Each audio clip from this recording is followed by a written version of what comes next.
Welcome back to my channel. This is Deepanshu. चलो समझते हैं कि निफ्टी ने आज कैसे परफॉर्म करा and tomorrow Nifty and bank Nifty कैसे परफॉर्म कर सकता है और इसके पीछे का लॉजिक क्या है। तो सबसे पहले जैसे कि मैंने आपको यस्टरडे मैंने आपको बताया था कि आपके लिए जो सबसे ज्यादा जो आपके लिए सपोर्ट एरिया रहेगा वो दिस पर्टिकुलर आपका सपोर्ट एरिया रहेगा।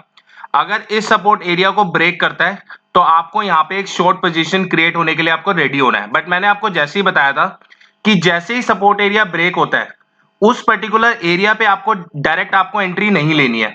अब इसमें क्या हुआ है, मैंने आपको बताया था कि आपको सबसे पहले पुल बैक का वेट करना है, क्योंकि क्या होता है यहाँ पे कुछ बायर्स थे इस पर्टिकुलर एरिया पे।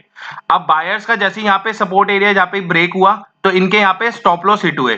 तो जो बायर्स थे उन्होंने अपनी पोजीशन को स्क्वायर ऑफ करा तो उससे क्या हुआ कि अब वो सेलर्स बन जाएंगे। तो क्या होता है, सपोर्ट बिकम सेलर और आई एम सॉरी, अगर मैं बोलूं कि जो बायर्स होते हैं वो सेलर्स बन जाते हैं और जो सेलर्स होते हैं वो आपके बायर्स बन जाते हैं।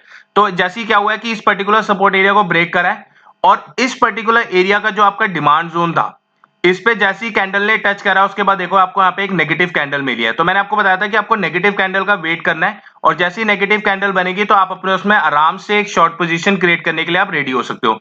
तो इसमें क्या हुआ है, आपका जैसे इसने ब्रेकआउट करा उसके बाद आपको दोबारा से यहाँ पे इस कैंडल पे आपने स्टॉप लॉस लगाना था और आपको यहाँ पे आपको एंट्री लेनी थी और आपको आराम से इसमें 1:2 1:3 का आपको आराम से टारगेट होते हुए अचीव होते हुए दिख रहा है। और फिर मैंने आपको बताया था कि जैसे ये जब ये एक बार सपोर्ट एरिया टूटेगा ना तो आपकी बाइंग भी आएगी। ऐसा नहीं होगा कि आपकी हमेशा इसमें सेलिंग ही रहेगी, तो इसमें बाइंग भी आएगी, क्योंकि निफ्टी में क्या होता है ना कि अगर आपकी बाइंग आ रही है तो उसके बाद ना सेलिंग ना ज्यादा टाइम नहीं लेती, कुछ समय के बाद आपकी सेलिंग भी आई जाती है।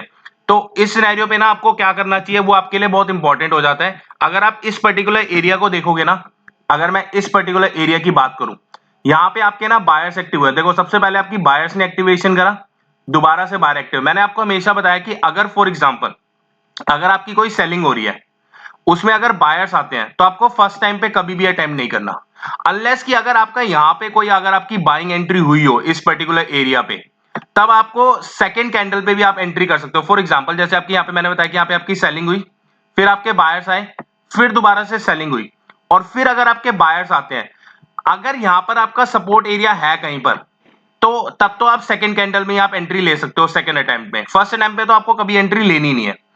और अगर आपका मान लो कि यहां पर आपके अगर सपोर्ट कहीं है ही नहीं तो उस सिनेरियो पे ना आपको थर्ड टाइम पे एंट्री लेना ना आपका ज्यादा इफेक्टिव होता है, क्योंकि क्या होता है कि अगर दोबारा से नीचे आए उसके बाद अगर दोबारा से हुआ है तो आपका ना ये कंफर्म करता है कि यहां पर ना आपके बायर्स बहुत एक्टिवेट है। अब इस अगर मैं इस एरिया की बात करूं ना तो इस एरिया में ना बेसिकली यही हुआ है। अगर आप यहां पे देखोगे इस पर्टिकुलर एरिया को, मैं लेट मी रिमूव दिस जिससे कि आपको पता चलेगा कि आपको कैसे इसमें ट्रेड लेना था। अगर आप यहां पे देखोगे, फर्स्ट टाइम इसने बाइंग ने इसने अटेम्प्ट करा, सेकंड टाइम इसने बाइंग ने अटेम्प्ट करा। मैंने आपको बताया था कि यहां पर आपका कोई सपोर्ट एरिया है ही नहीं, अगर क्योंकि यहां पर आपका सपोर्ट एरिया पहले से ब्रेक हो चुका है। अगर आपका येस्टरडे कोई सपोर्ट एरिया यहां पर होता कि मान लो कि यहां पे कोई बाइंग हुई होती, तब आपका सेकंड अटेम्प्ट पे आप एंट्री कर सकते थे, क्योंकि इसके जो लो है ना इसको ब्रेक नहीं करा था इसने। और ये आपको बहुत इंपॉर्टेंट याद रखना चाहिए कि आपके लो का जो पहला बार आपका जब यहां से डिमांड स्टार्ट होती है उसके लो को ब्रेक ना करे। तो सेकंड टाइम में आपने एंट्री इसलिए नहीं ली क्योंकि यहां पर आपका सपोर्ट एरिया था ही नहीं। थर्ड टाइम में अगर आप देखोगे तो आपका ना इस वाले पर्टिकुलर लो को इसने ब्रेक कर दिया है, तो अब आपका ये जो सपोर्ट लेवल है ना ये आपका इनवैलिडेट हो जाता है, जैसे कि मैंने आपको बताया था। तो आपका यहाँ पे इनवैलिडेट हो गया, तो आपको यहाँ पे तो एंट्री लेनी नहीं थी। अब आपको ना दोबारा से वेट करना है कि आपका दोबारा से कहीं दोबारा से 3 बार अगर कुछ ऐसा अटेम्प्ट आपको मिलता है तो आप उसमें आराम से एंट्री लो, जिससे कि आपको एक प्रॉपर तरीके से आप अपना रिस्क मैनेजमेंट भी कर पाओ।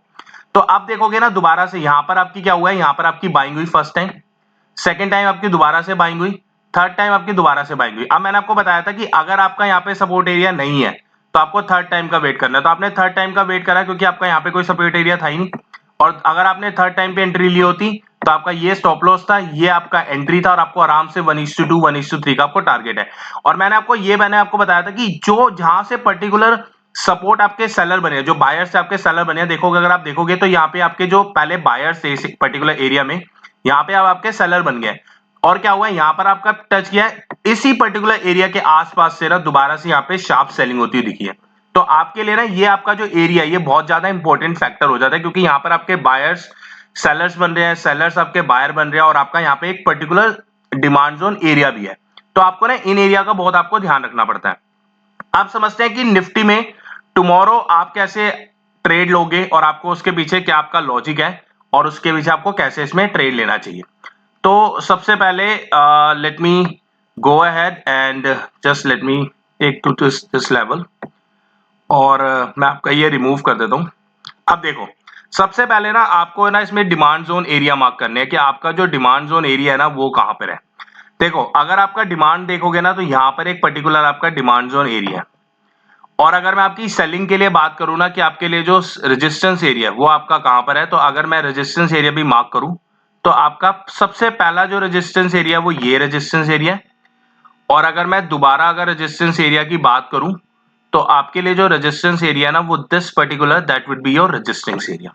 देखो, मैं आपको ना इसमें आपको शॉर्ट के लिए मैं आपको ज्यादा रेकमेंड करूंगा, टुमारो के लिए भी, क्योंकि क्या है, अगर आप लॉन्ग पोजीशन क्रिएट करने की अगर आप सोच रहे हो, फॉर एग्जांपल कि मान लो निफ्टी आपको फ्लैट ओपन देता है और अगर वो दोबारा ऊपर की साइड जाता है तो आप देखो यहाँ पे ना आपका एक रेजिस्टेंस ले रही है और हो सकता है कि और दोबारा यहाँ पे आपका रेजिस्टेंस है, तो आपकी ना सेलिंग कहीं से भी आ सकती है। और अगर आप देखोगे ना यहाँ पे भी आपकी सेलिंग है, यहाँ पे भी सेलिंग है, आपको ना जो आपको पर्टिकुलर आपका जो एरिया रहेगा ना वो आपको अगर इस पर्टिकुलर डिमांड जोन एरिया को ब्रेक करता है और यहाँ पर जैसे फॉर एग्जांपल यहाँ पे दोबारा से डिमांड जोन एरिया को ब्रेक करा और दोबारा से अगर रीटेस्ट करके अगर आपको एक नेगेटिव कैंडल देता है ना तो इस पर्टिकुलर एरिया में आप शॉर्ट करो और आराम से आपको यहाँ पे आपको आराम से टारगेट अचीव होता हुआ दिखेगा। तो मेक श्योर कि आप जब भी आपका कोई सपोर्ट एरिया ब्रेक करे आप उस सपोर्ट एरिया ब्रेक होते ही आपको एंट्री ना लिए। कभी कभी ये भी होता है कि आपका सपोर्ट एरिया ब्रेक हुआ वो डायरेक्ट नीचे ही जा रहा है, आपको एंट्री नहीं मिली, तो उस सिनेरियो में कोई टेंशन वाली बात नहीं। अगर आपको एंट्री नहीं मिल रही तो कोई प्रॉब्लम नहीं है, आपको एंट्री नहीं मिल रही तो आप एंट्री मत लो। जरूरी थोड़ा है कि आपको एंट्री लेनी ही लेनी है। अगर आपको एंट्री नहीं मिल रही आप एंट्री मत लो। आपको ना अपने एरिया पे काम करना है कि अगर आपको एंट्री मिल रही है तभी आपको एंट्री लेनी है, और आपको अगर एंट्री नहीं मिल रही तो आपको एंट्री जबरदस्ती नहीं लेनी है। और दोबारा अगर मैं इस पर्टिकुलर एरिया की बात करूं कि अगर आपको रेजिस्टेंस के लिए अगर आप देख रहे हो तो मैं आपको जो फ्रेश बाइंग आपको जो मैं बोलूंगा ना वो आपको इस पर्टिकुलर एरिया जो ये रेजिस्टेंस एरिया अगर इसको ब्रेक करता है, और ब्रेक अगर ऐसे नहीं कि वो डायरेक्ट यहां से गया और डायरेक्ट आपका यहां से बाइंग करके अगर वो ब्रेक कर रहा है तो आपको एंट्री नहीं लेनी। या तो आपका यहाँ पे जैसे फॉर एग्जांपल यहाँ कहीं ओपनिंग हो, फिर वो अगर इधर जाता है और इसके बाद अगर वो कंसोलिडेट करके उसके बाद अगर वो ब्रेक करता है ना तो आपका ना यहाँ पे एक आराम से अपना स्टॉप लॉस लगाओ और अपना एक बाइंग के लिए अपना करो जिसमें आपको ना 18,660 का ना आपको आराम से टारगेट अचीव होते हुए दिख रहा है। क्योंकि जो आपका नेक्स्ट सपोर्ट एरिया है ना वो आपका this particular area that would be आपके लिए सबसे आपका जो नेक्स्ट रेजिस्टेंस एरिया आपके लिए रहेगा। तो आपको इस तरीके से आपको ना एरिया पे काम करना है और कोशिश करो कि आप जब भी अगर फॉर एग्जांपल अगर आप बाइंग के लिए ले रहे हो तो आपकी जो कैंडल है ना उसमें आपका विक बढ़ाओ। विक बड़ा होगा ना तो उससे क्या होता है कि आपकी ना फॉर एग्जांपल कि क्या है कि सेलर्स ने आपको नीचे लेके जाने की कोशिश करी बट सेलर इतने स्ट्रॉन्ग नहीं थे, बायर्स आपके ज्यादा स्ट्रॉन्ग थे जिन्होंने कैंडल्स को ऊपर ले गया। दैट मींस कि it should be like a hammer candle. अगर आपको बाइंग टाइप में अगर आपको हैमर कैंडल मिल रही है तो आप इसमें एंट्री ले सकते हो। और अगर आप शॉर्ट पोजीशन क्रिएट कर रहे हो तो आप कोशिश करो कि आपको ना आराम से इन्वर्टेड हैमर मिले, जिससे क्या है कि आपको ना कि आपके जो बायर्स है फॉर एग्जांपल आपके बायर्स ऊपर लेके गए तो बायर्स यहाँ पे आपके ट्रैप हो गए और बायर्स आपके इतने स्ट्रॉन्ग नहीं तो सेलर्स बहुत स्ट्रॉन्ग थे जिन्होंने वो दोबारा से जो क्लोजिंग है ना वो नीचे की साइड दी है। तो उस अगर कैंडल में अगर आप एंट्री लोगे ना तो आपकी जो प्रोबेबिलिटी ऑफ जो बिनिंग है वो आपके लिए ज्यादा रहेगी। तो ये आपका बेसिकली एरिया रहेगा निफ्टी के लिए। और that's all from my side for today. अगर आपको इस वीडियो से कुछ इन्फॉर्मेशन मिली और ये वीडियो अगर आपके लिए इन्फॉर्मेटिव लगी हो तो मेक श्योर इस चैनल को सब्सक्राइब करना ना भूलिए एंड साथ ही साथ इस वीडियो को लाइक जरूर करना और मेक श्योर इस चैनल को सब्सक्राइब करो कि जिससे कि आपको निफ्टी का एनालिसिस आपको डेली बेसिस में मिलता रहेगा and that will help you to increase your trading skills. So that's all from my side and I will see you in the upcoming video. Thank you.